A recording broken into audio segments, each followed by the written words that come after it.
great for kind of, usually that snipes just a tiny bit, but it's really hard to sand out nicely. But with this, you don't lose any of the shape. You go a little off flat, but you're already off flat slightly. But, you know, and obviously if you want to, the advantage of something like of using a scraper on this is if you try to use a plane, you're going to hit one of these where the grain is funky, you know, and before you know it, you've taken out a 1/4 inch of your thickness. You know. So, okay, how do you sharpen the darn things? So here's the principle involved. Imagine this is a very large scale edge of the card, right? So these two in parallel, imagine this is the edge. So the very first thing we do is just as we do in woodworking, we joint it. We make this edge perfectly straight, or pretty darn straight, right? Because obviously I can't do a nice straight cut across a piece of wood unless this is straight. So we're going to joint that up. And then once that's jointed up and these edges are coming together I won't get into the technical detail, but at a point where the metal is sufficiently smooth that where they come together you actually form a blade. It's not really a scraper, it's a blade. So it doesn't just kind of randomly rip stuff off, it is a blade. And the way we create it, the way we're going to create it, is basically once we've got it set up like this, we're going to take what's called a burnishing rod at a slight angle and run that along here in such a way that this edge bends over slightly. So I've got a really nice, pretty much a blade at 90 degrees, and then I'm just going to bend that edge over a little bit, and that gives me a blade with a curve, and that's how we create the blade. So I'm going to take a dull one here and show you my procedure. So do not be surprised if it's a little different from what you've seen before. Where's my clamp?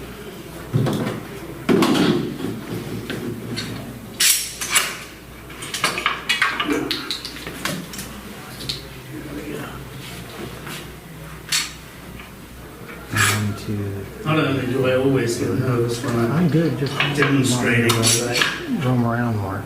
I have a limited amount of time. How are we doing for time? 10 minutes. Oh, got 10 minutes or so. Okay, we'll get there. Okay, so the first thing is we can hold these things in a vise, or we can hold them in a little device that we make. This is just a block of wood with, I just cut a nice straight line with a bandsaw through it. And if this is already, or if this is new, I don't need to do this particular step. But this one, I've already used. I'm only going to do one edge at the moment. So the first thing, this is one of the things you'll do a lot when you use a card scraper, is you take the existing burr, which has now been dulled, I want to remove that.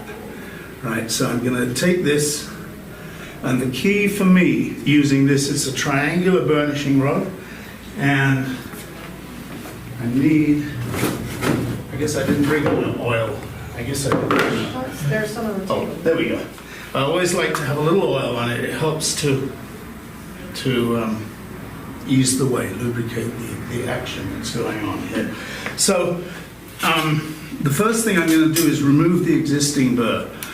Right, so to do that, I'm going to do, if you think of it, you go to a restaurant and the waiters, they sweep the stuff off the table, the crumbs and stuff in between, every now and again I've gotten to go to restaurants like that.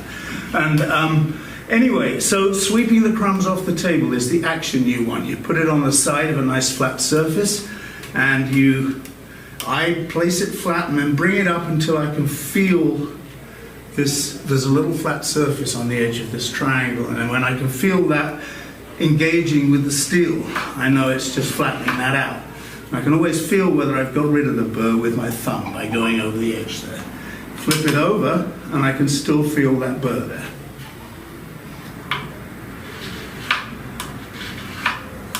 I'm demonstrating this early, even though if it was a new one, we wouldn't. Now I'm going to just get rid of any extra fluff there. Okay, so now this is as if it were coming from the factory.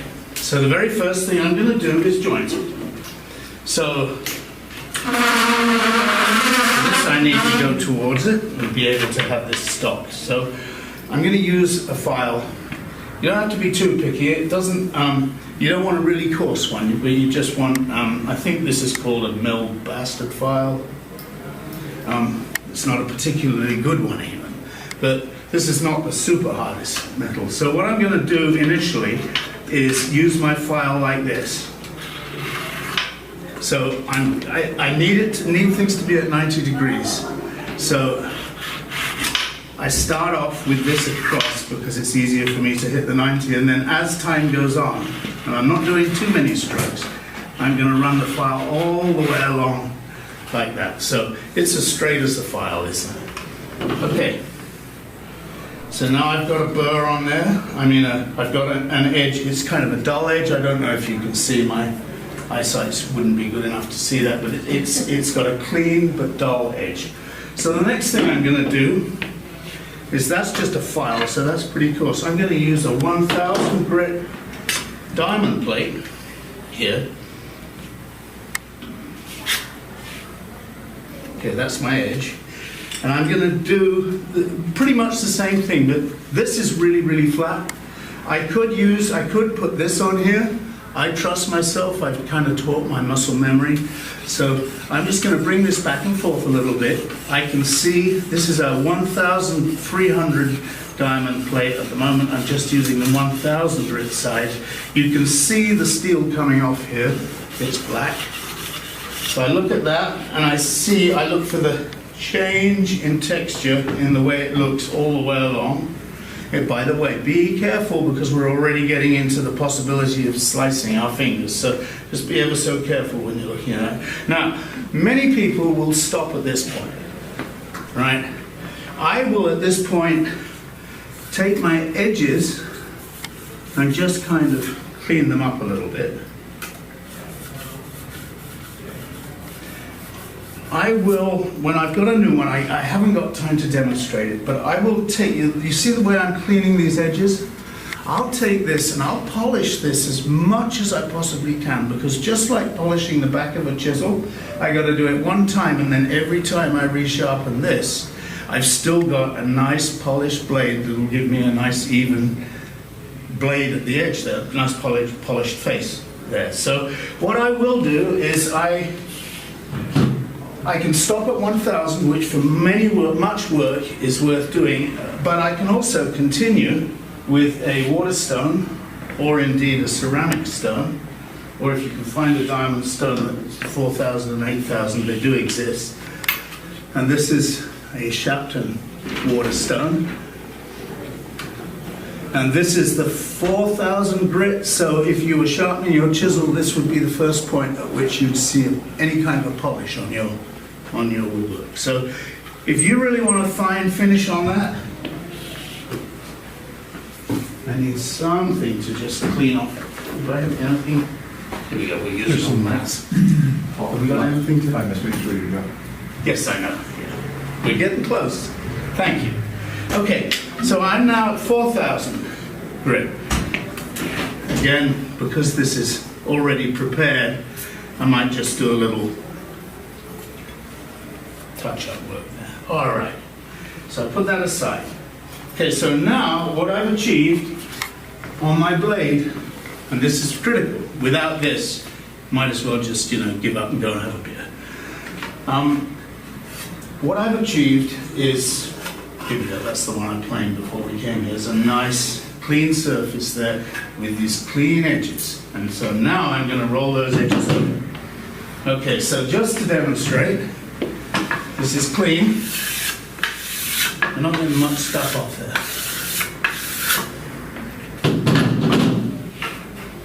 I'm going to turn this around.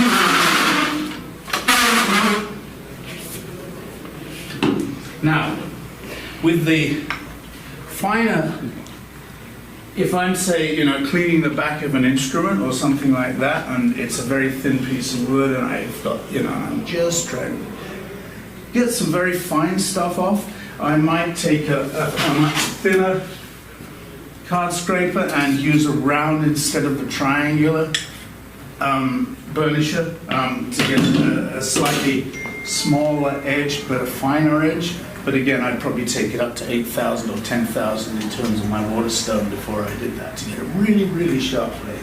So, this I think, I don't know if I mentioned it before, it's called a burnishing rod.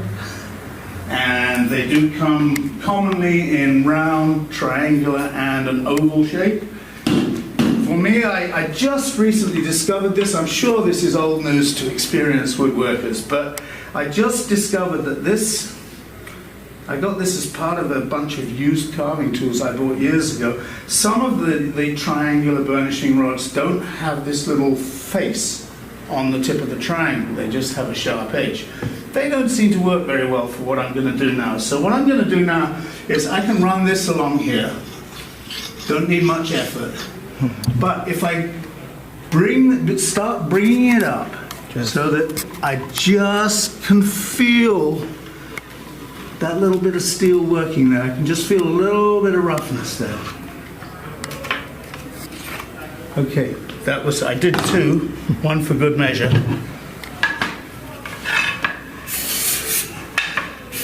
You can hear Am I it. using the wrong one? Am I making a fool of myself? Maybe I got to do it one more time. Maybe I was trying to be too cute there. Okay, so let's check that I am using the right one. Yeah. All right, so a little bit more, but again, it's very little pressure. It's more about engaging the metal with the metal.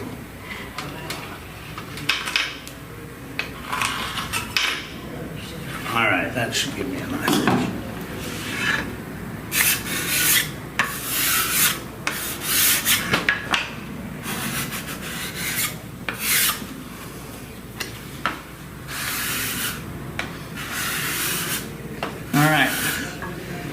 So again, I'm getting nice fluffy little curls.